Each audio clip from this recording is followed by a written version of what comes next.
ভালো লাগছে মা এখানে এসে, খুব ভালো লাগছে। কত সুন্দর ওয়েদার দেখো আজকে, মাশাআল্লাহ। এত সুন্দর ওয়েদার ভাবতেও পারিনি। হঠাৎ করে মনে হলো, এখন 12টা বাজে, দুপুর 12টা, তো মনে হলো যে একটু ছাদে যেয়ে ঘুরে আসি।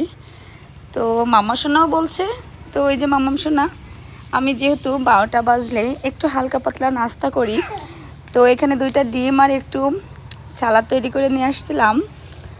আর সেটা নিয়ে মামা সোনা বলছে আমরা ছাদে যেয়ে খাবো। মাম্মাম ও অলরেডি খাওয়া শুরু করে দিয়েছে কখন থেকে। আর আমার এই ওয়েদারটা দেখে এত ভালো লাগছে, এত ভালো সেটা বোঝানো যাবে না। আর দেখতেই পাচ্ছেন এখানে বৃষ্টির পানি পেয়ে আমার এই যে পিঙ্ক রানী, এটা খুব সুন্দর করে নিজেকে সাজিয়ে নিয়েছে। দেখতে মাশাআল্লাহ লাগছে, আমার তো খুব ভালো লাগছে। আপনাদের কার কার ভালো লাগে অবশ্যই কিন্তু অবশ্যই কমেন্টে জানাবেন। তো মাম্মা সোনা তুমি ডান্স করো। হ্যাঁ, তোমার ভালো লাগছে মা? খুব ভালো লাগছে এখানে এসে। মা ঝড় উঠবে, প্রচন্ড মেঘ করেছে, আবার মেঘ করেছে তাই।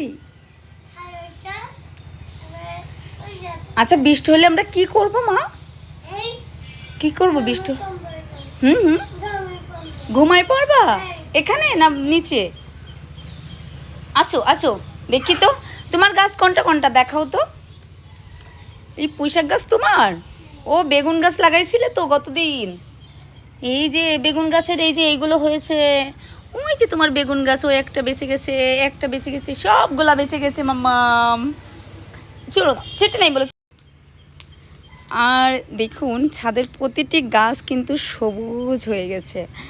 আমার যে কত ভালো লাগছে এই গাছগুলো দেখতে পেয়ে। আমি আজকে 2 দিন আসি নাই ছাদে, হঠাৎ করে মনে হলো একটু ছাদে যেয়ে আসি। দেখতে এসে দেখি আমার এই যে সুন্দর পুতলিকাগুলো সেই দিন লাগাই দিয়ে গেছিলাম, অথচ এখনই এই ফুল ফুটে আছে। আমার খুব ভালো লাগছে। এই যে এগুলো কবুতরে নষ্ট করে দিয়েছিল, এই জন্য ফুল ফুটে নেয়। তো আমি আবার পুনরায় এখানে নিয়ে লাগিয়ে দিয়েছি। তো এত ভালো লাগছে বলে বোঝানো যাবে না। ওই যে আকাশের অবস্থা, আকাশটা দারুণ তাই না? আসলে মেঘ তো, এই কারণে হঠাৎ একটু রোদের ঝলক আসছিল, সেই রোদের ঝলকটা এত ভালো লেগেছে। তো সবাই ভালো থাকুন, সুস্থ থাকুন। আল্লাহ হাফিজ। মাম্মা একটু আল্লাহ হাফিজ বলে যাও, একটু বাই বাই বলে দাও মা। মাম্মাম মাম্মাম এই